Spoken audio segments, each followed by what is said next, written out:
The conference suite on the 58th floor of the Meridian Tower didn't just overlook Manhattan, it owned it. That was the point of it. The carpet was charcoal and dense, dense, the kind that swallowed footsteps whole. The glass ran floor to ceiling on two sides, and through it, Manhattan stretched in every direction, enormous and indifferent, all steel and amber light at 4:41 in the afternoon. There were three kinds of still water on the credenza, a catered spread arranged with the precision of a still life painting, and chairs that cost more than most people's monthly rent. The entire space had been designed to communicate a single idea: that the people gathered here were serious, that their time was valuable, and that whatever was decided in this room would be decided correctly. Douglas Hartley believed all of it. He had believed it for 11 years, since the morning he had signed the lease on this building's 32nd floor with a company that had 6 employees and a single gym chain in Colorado. He believed in rooms like this, in the serious, productive weight of the right setting for the right conversation. He believed that the quality of a decision was partly a function of the quality of the environment in which it was made. It was a reasonable thing to believe. It was also, on this particular Tuesday in October, a thing that was going to cost him everything.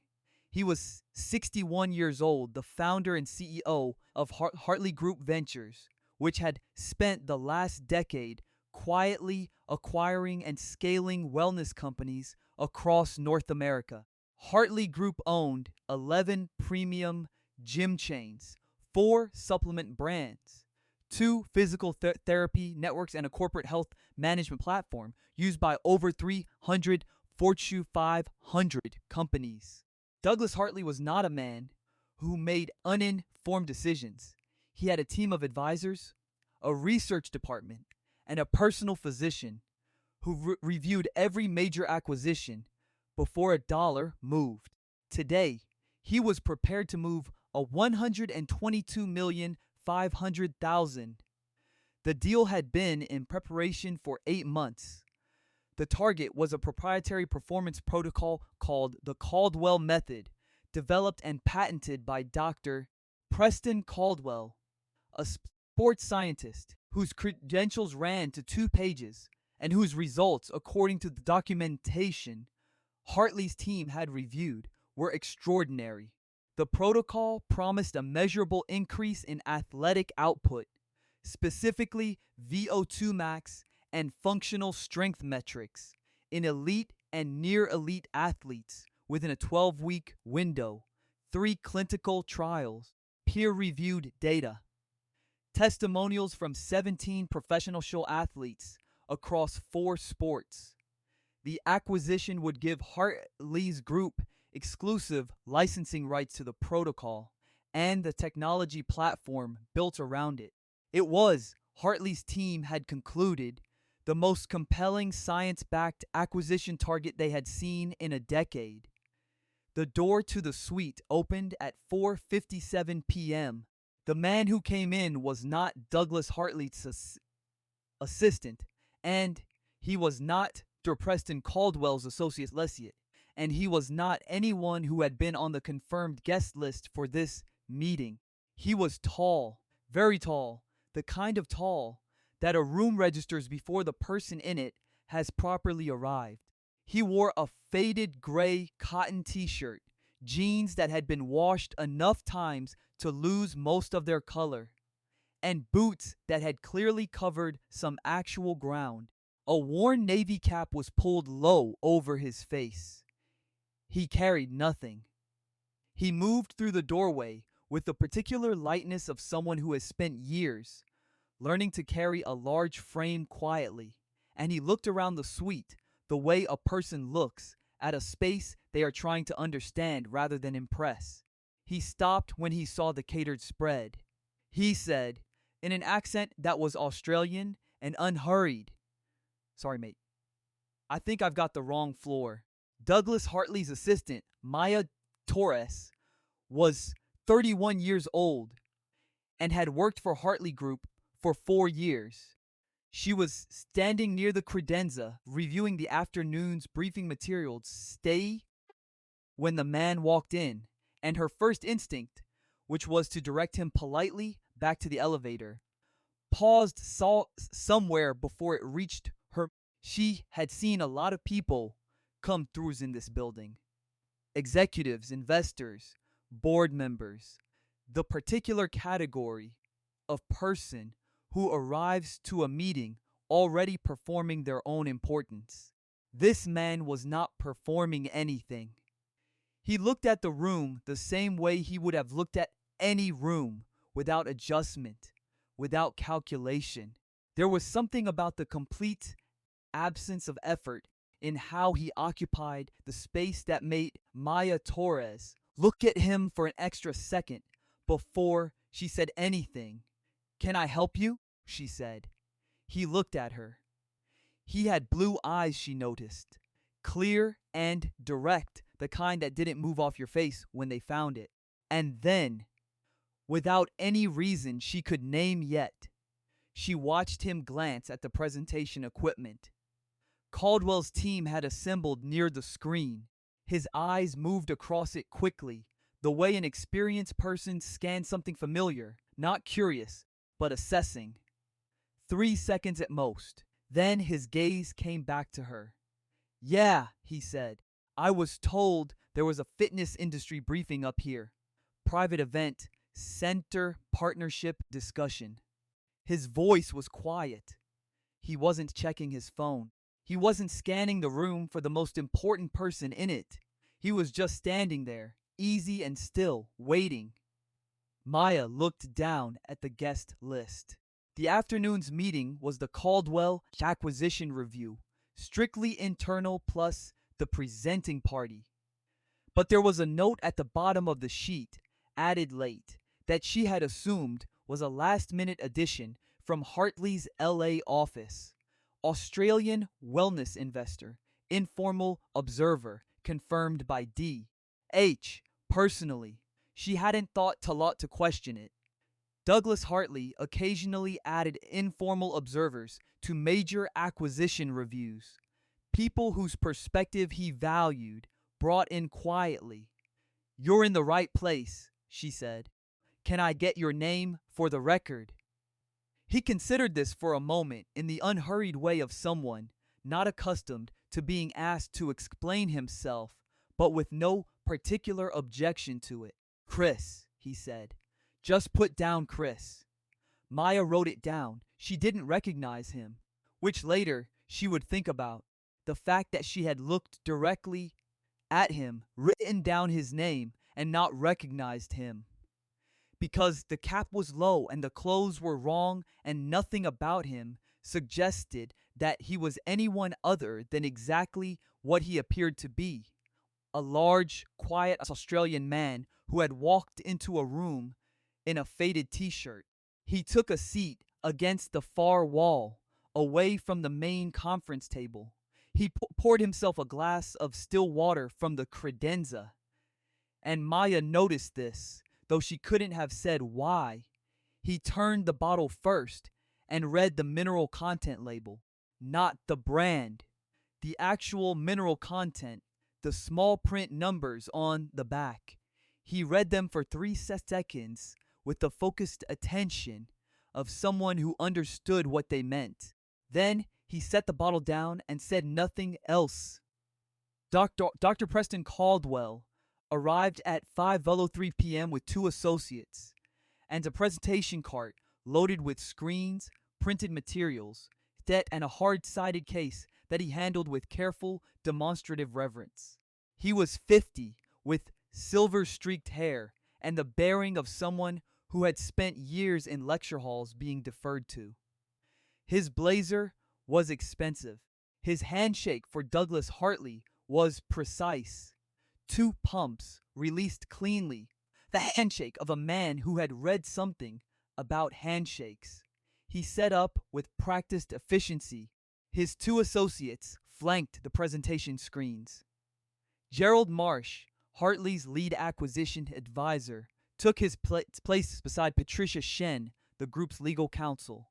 Maya Torres positioned herself near the door with her tablet open. The man in the faded t-shirt sat against the wall and did not set up anything. Caldwell began, and for the first 20 minutes, everything in that room pointed in exactly one direction. But here is the thing about a well-built trap. The better it is, the more inevitable it feels. And this one had been built over 11 months. The presentation was impressive. The protocol overview was clear, well organized, and delivered with the fluency of someone who had given this presentation many times. The clinical methodology was outlined in detail. Randomized controlled design, double blind, where applicable, independent statistical analysis. The results were presented in stages, building toward the central claim with the pacing of a well-rehearsed argument. Chris watched from the wall.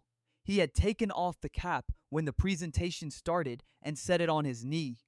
His expression was attentive and neutral. He asked no questions. He took no notes. Nothing about him suggested he was about to stop anything.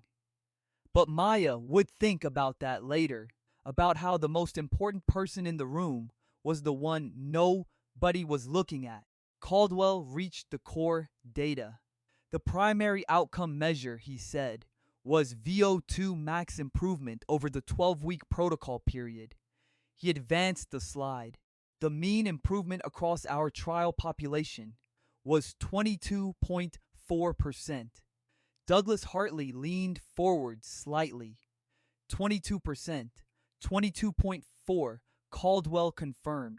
Across 43 elite athletes, baseline VO2 max averaging 61 milliliters per kilogram per minute.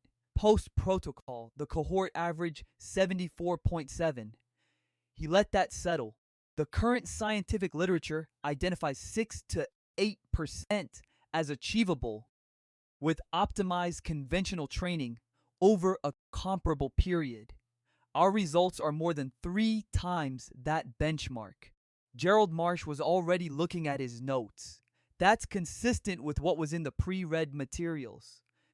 It is, Caldwell said, and the replication data confirms the finding across 2 subsequent cohort trials. Chris shifted in his chair.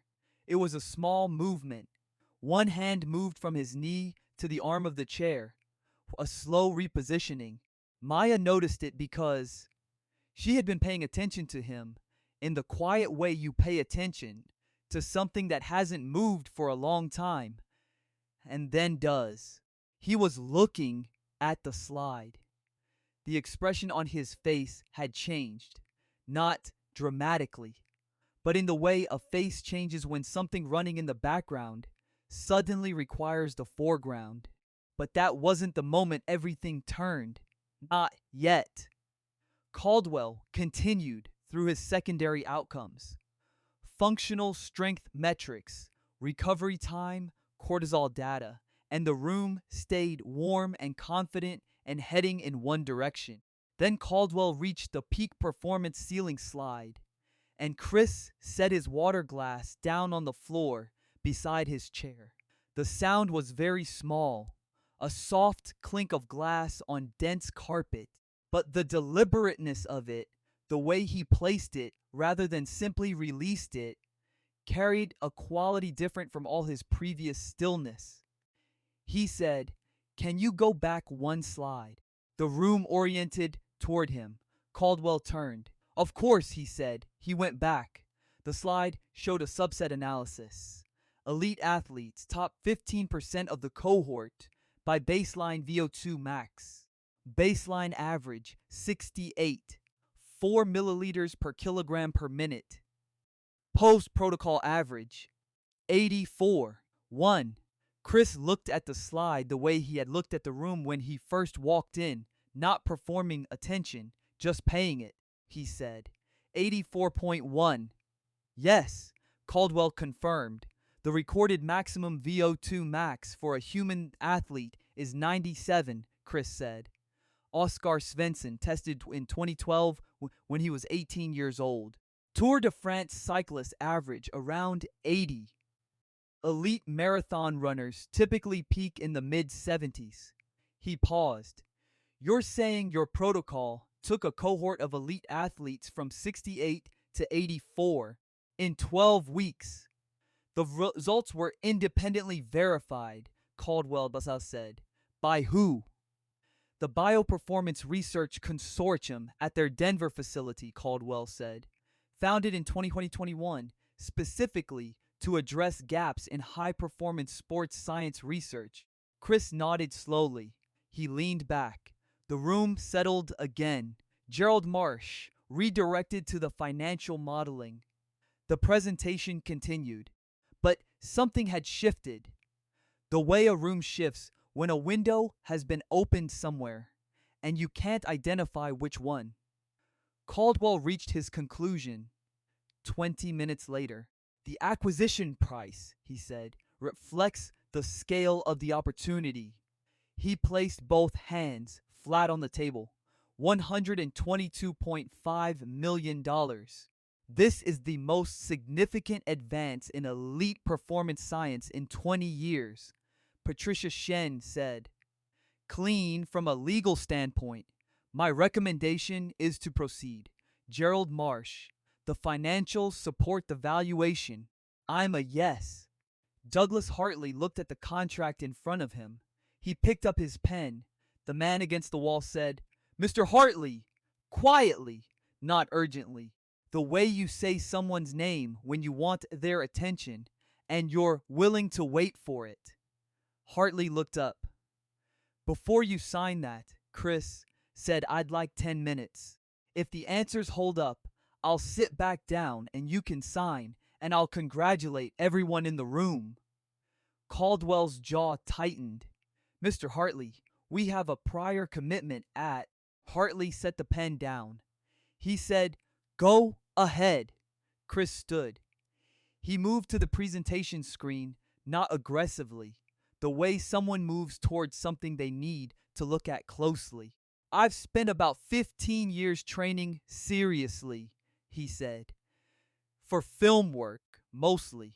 I've prepared for roles that required specific physical benchmarks, and I've done that preparation properly, with elite coaches, with sports physiologists, with people who work at Olympic level, not as a hobby, as a discipline.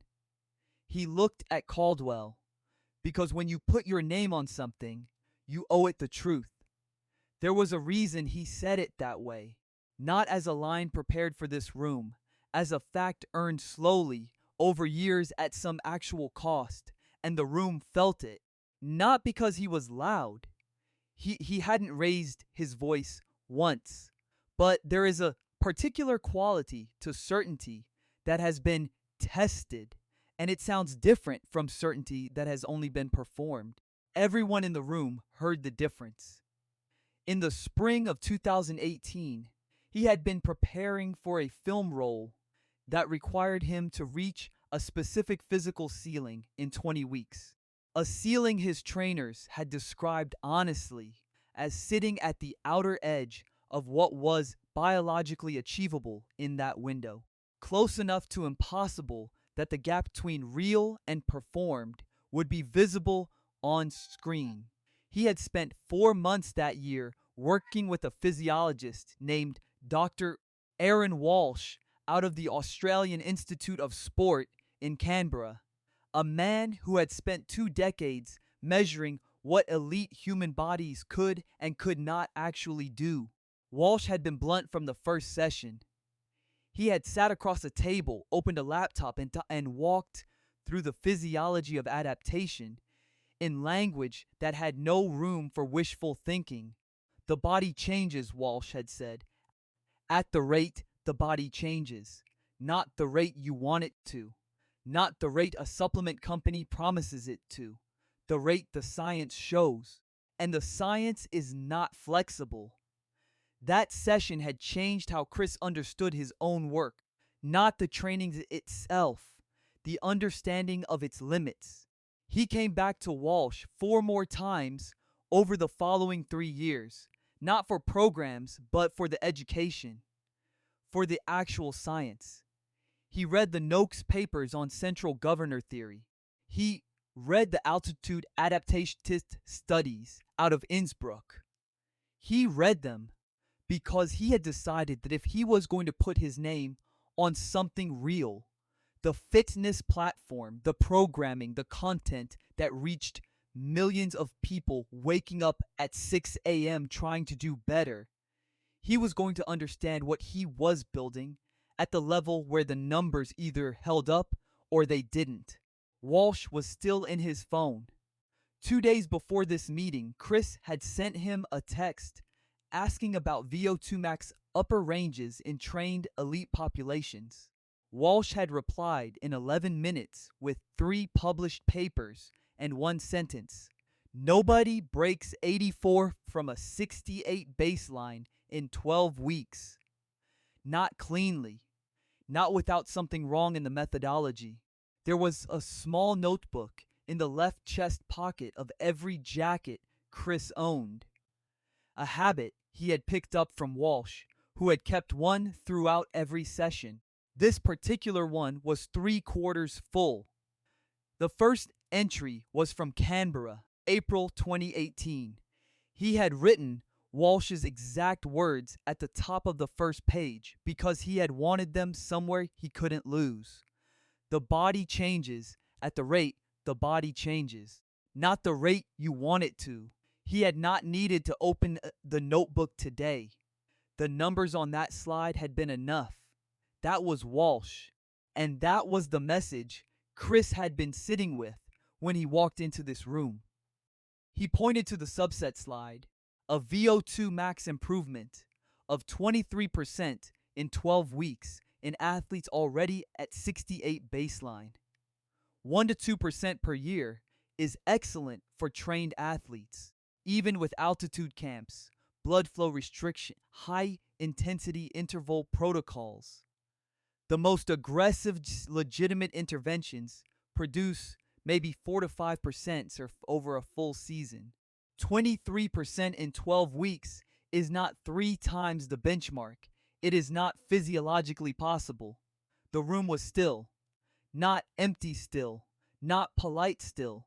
The kind of still that happens when a very large sum of money stops moving mid-air and everyone in the room understands simultaneously that something has gone wrong. Gerald Marsh set down his pen. Patricia Shen stopped typing. Maya, near the door, did not breathe. But that wasn't the end of it. That wasn't even close to the end. That's why the results were independently. Chris held up his phone. The Bioperformance Research Consortium, registered in Colorado. Their board of directors has 4 members. One of them is a Dr. Marcus Bale, who is also listed in Dr. Caldwell's own research team as a senior analyst. He put the phone down. They verified their own data.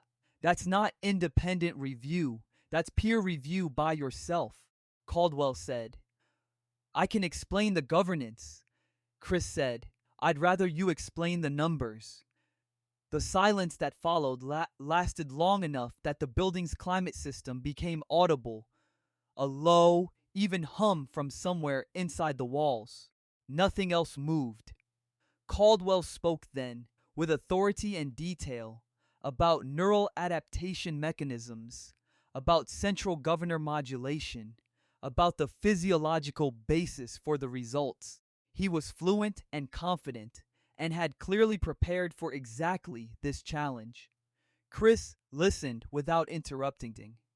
When Caldwell finished, Chris said, "The central governor argument. Tim Noakes, University of Cape Town, published extensively on it from the early 2000s. The upper estimate for improvement via central governor modulation in trained athletes is around 8%. He looked at the slide, not 23. Douglas Hartley put his pen on the table. He did not pick it up again. He said, "Preston." That was all he said. But the room understood it. Patricia Shen was already on her tablet. She looked up. The primary research funding came from Gould Ventures' Health Sciences Division. The room held the name Warren Gould, the way a room holds a name it recognizes and wishes it didn't. Douglas Hartley knew Warren Gould by the shape of his competitive interest over 37-month cease. 2 acquisition targets lost to Hartley Group, a wellness sector strategy that had been building with the patience of someone who planned to win eventually. Gould Ventures had the capital, they had the motive, they had the timeline. Patricia continued reading. Page 41, sir. There's a covenant clause. If the primary acquisition asset is proven non-performing within 18 months, the bridge loan accelerates. $40 million, callable in 90 days. It's not just the 122, Gerald Marsh said quietly. No, Hartley said. It's the 40, called immediately, and then the forced divestments. He looked at the unsigned contract.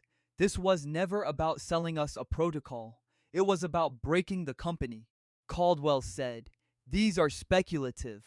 Hartley said, "Gerald, get legal on the phone now." And here is the part of the story that most people who heard it later found hardest to believe. Because what happened next wasn't just the collapse of one fraudulent deal. It was the unraveling of a system. Within 72 hours, 3 names came forward. The first was a man named Robert Slade, former head of performance science at a mid-sized athletic training company in Phoenix.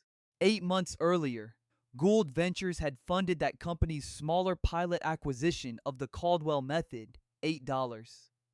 $3 million, quietly done. The protocol had been implemented. At the 90-day mark, the performance data showed improvements between 3 and 4%, no 22.4. When Slade raised the discrepancy in writing on March 14th, he was told the data collection was flawed. 12 days later, he was terminated under Section 9. 4 of his employment agreement cited as insubordination. He had been silent since then because of a non-disclosure provision in his severance package. He called Patricia Shen's office on the second morning at 8:47 a.m.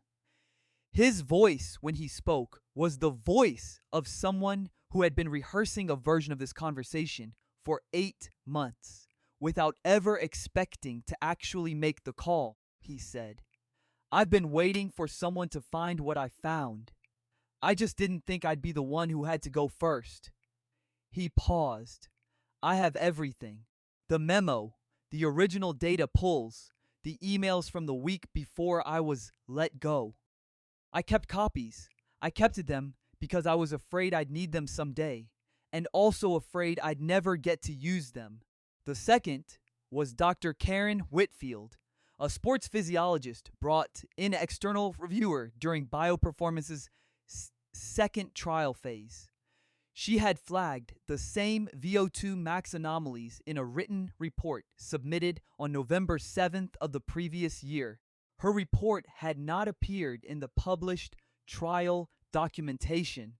When she followed up in person at a research symposium in Denver on December 3rd in a conference of 42 attendees that included 3 of Caldwell's associates, she had been told in front of the room that her methodology was fundamentally flawed and her conclusions reflected a misunderstanding of the trial design. Caldwell himself had stood at the front of the room and walked through her report line by line, dismissing each objection with the confident fluency of a man who had never been publicly corrected in his life. The room had moved on within 15 minutes. Dr. Whitfield had not been invited back. When Patricia Shen's team reached her at 7:14 p.m. on a Wednesday, Dr. Whitfield was quiet for a moment before she spoke. Then she said, I submitted 17 pages. They used 4 sentences from my introduction, stripped of every caveat I had written. They used my name without my conclusions. She paused. I assumed no one would ever know, because the people paying for the study were the same people who decided what got published.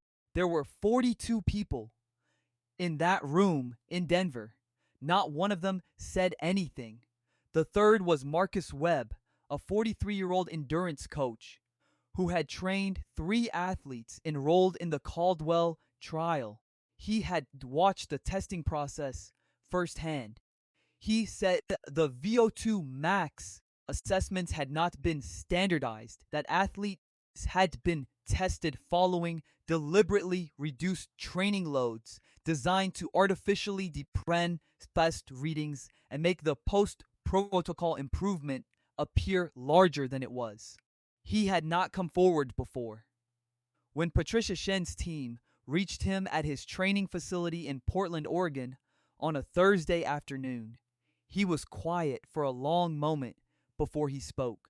Then he said, because I sensed something, because my name was in the documentation as a participant adjacent observer, and because I am a coach, not a scientist. And I knew that if I tried to explain what I saw, the man with the PhD and the 43-page authentication report and the Denver address was going to sound more credible than me. He paused. But someone stood up in that room. Someone with nothing to gain stood up in front of a $122 million deal and said the number is wrong. If he could do that, I can do this. 3 witnesses, 3 separate angles on the same system, not just on Preston Caldwell, but on the structure that had been built to keep people like them from being heard. And not one of them had been able to stop it alone. Preston Caldwell, confronted with all 3 testimonies in a formal interview with federal investigators on September 9th, said nothing for a long time. The room was a federal building in lower Manhattan, gray and fluorescent, not anything like the 58th floor of the Meridian Tower. He sat with his hands folded on the table and looked at them. One of the investigators set a printed copy of Robert Slade's March 14th memo in front of him. The paper made a soft sound when it landed. Caldwell did not pick it up. He just looked at it, and for a moment, the particular silence of a man who has been running from something and has finally stopped running filled the room completely. Then he said, in a voice that had lost all its presentation room polish, I knew the numbers weren't real. I told Warren it was too aggressive. He said no one would check carefully enough. He said, these people trust the credentials, not the science. He looked at his hands on the table. Outside the window, lower Manhattan was beginning its evening. Lights coming on in office towers across the water. Ordinary people finishing ordinary days.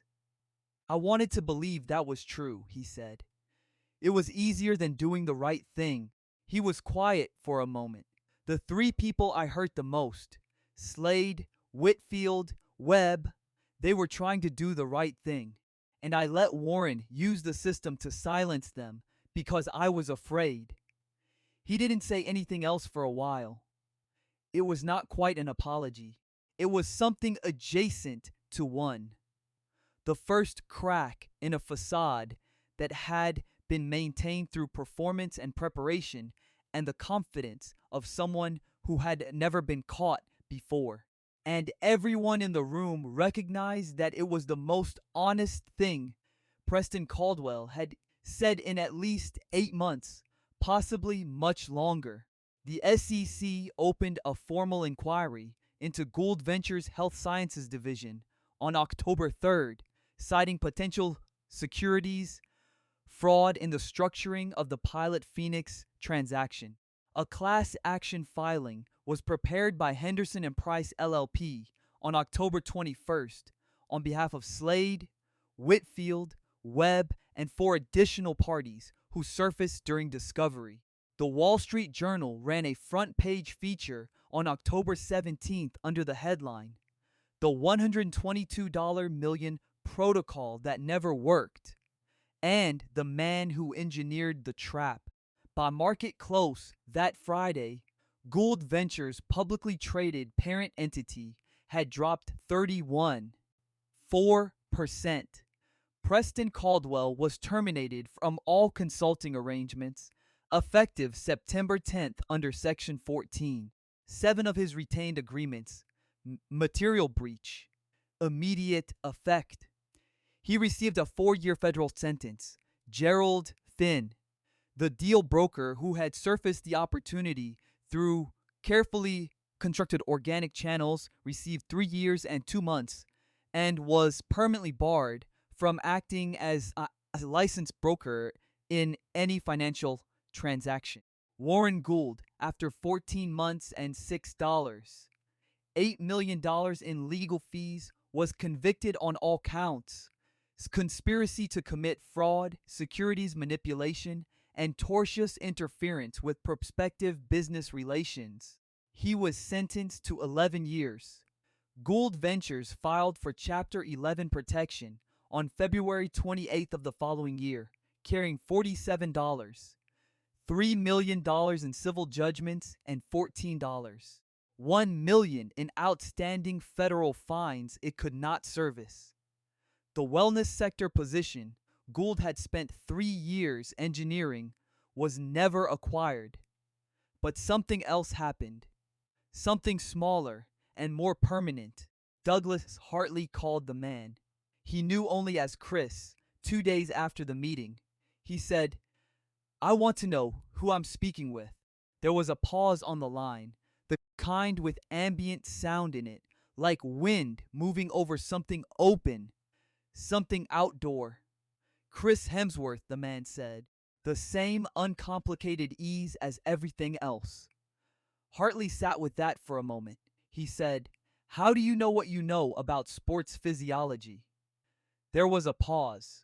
The outdoor sound in the background shifted slightly. Something that might have been wind through trees or surf or both. "Because I spent 15 years caring about it properly," came the answer. "Not for a credential, for the work. I built something under my own name, and I made a decision early on that if it had my name on it, I was going to understand it at the level where the numbers either held up or they didn't." He paused. "Turns out that's not actually a complicated approach. It's just not a convenient one." Hartley said, "You saved my company $122 million, Jerd. Probably significantly more when you account for the covenant trigger and the forced investments." He was quiet for a moment. "I've been running businesses for 30 years. No one in that room caught it. My legal team, my acquisition advisor, my research department. No one." Chris said, "You would have found it eventually." Hartley said, "Eventually the same as in time." He paused. "I'd like to meet properly," he said. "Not in a conference suite. I'd like to sit down and talk about what you're building, and about what we might build together." There was another pause. The outdoor sound continued. Something like surf, very faint, very far away. Chris said, "Yeah, all right. I'll be back in New York in a few months. We can get a coffee." Hartley laughed. "Short, genuine, just coffee." "Yeah," Chris said. "Just coffee." Huh? 7 months later, Douglas Hartley stood at the launch event for Hartley Center, a joint venture merging Hartley Group's distribution infrastructure with the center platform's science-backed programming across 47 markets in 9 countries. The combined entity was valued at $340 million at launch and had pre-signed partnership agreements with 4 of the largest corporate wellness providers in North America. The partnership had been structured over 4 months of straightforward negotiations conducted without ceremony and closed with a handshake that both parties described in separate interviews with separate publications publications as the most uncomplicated deal they had ever done.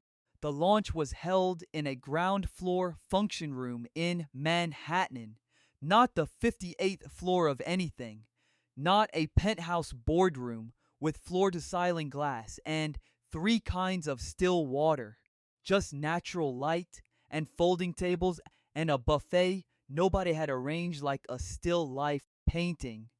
The people in the room were trainers, researchers, platform engineers, physiotherapists, the kind of people who actually did the work.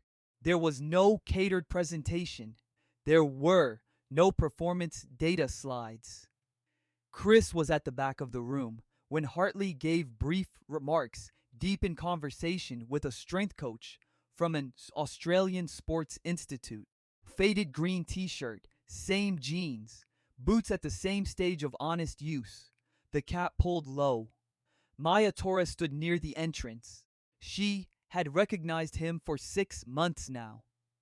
Since the evening she had described the quiet Australian man to a friend, and her friend had looked at her with a very specific expression. She watched him across the room and thought about the afternoon in the conference suite, about the moment he stood up from the chair against the wall, about the way he had looked at the numbers, not with suspicion, not with triumph, just with the clear attention of someone who understood what they were looking at and was not afraid to say so. She thought about how simple it had been. In the end, an elaborate structure, fabricated research, a shell institution, 11 months of preparation, $122, $5 million on the line, and it had come apart not through forensic investigation, but because one person in the room had known the subject well enough to recognize what was wrong. She crossed the room and handed him a second water bottle. Since his first was nearly empty, he said, "Thanks," she said. "I never actually asked. Why were you there that day?" He considered this. The same pause he always took before he said something he meant. "A mate asked me to sit in," he said. He had a small stake in Hartley Group. Not a large one, but enough to worry about. He'd heard about the acquisition, and he knew I'd been in the wellness space for years. He said, "Just go and listen and tell me what you think." He paused. He was embarrassed to ask, actually.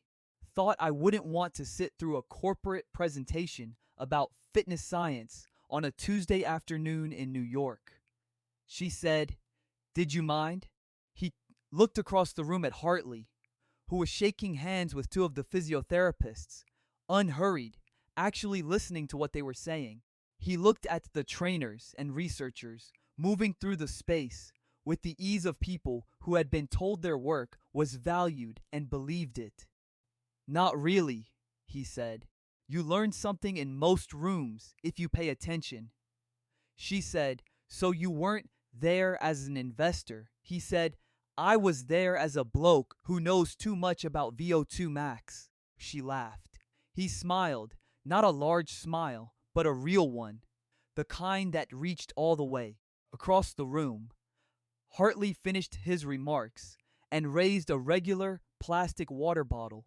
Still water, nothing curated about it, and said something short about the people in this room being the reason the work means anything. The room applauded. Chris put his cap back on and went back to the conversation with the strength coach, and the afternoon continued the way good afternoons do. Quietly, without announcement, without anyone needing to be the most important person in the room. There is a thing that happens when someone with genuine knowledge chooses not to keep it to themselves. It does not look like heroism. It does not announce itself with a speech or a grand gesture. It looks like a man sitting quietly against a wall, listening with his full attention, and then standing up at the right moment and saying the thing that needed to be said, not because he had anything to gain, but because he knew what the numbers meant, and he could not unknow them. The people who build real knowledge, who learn because the truth of a thing genuinely matters to them, not because a credential requires it, those are the people who can see clearly when everyone else in the room has been handed a very convincing reason not to look. And sometimes the most powerful thing in a room full of a $122 million and expensive suits and fabricated science is a man in a faded t-shirt who simply refuses to pretend he didn't notice. What do you think about the moment that changed everything in that conference room? Have you ever known something that no one else in the room knew and had to decide whether to speak up? Tell us your story in the comments below. We read every single one. If this story resonated with you, hit that like button and share it with someone who would appreciate it. And subscribe so you never miss the next story. We'll see you there. This is a fictional dramatized story created for educational and inspirational purposes. All supporting characters, businesses, and events are fictional. Any resemblance to real persons other than Chris Hemsworth is coincidental. Narration is AI assisted,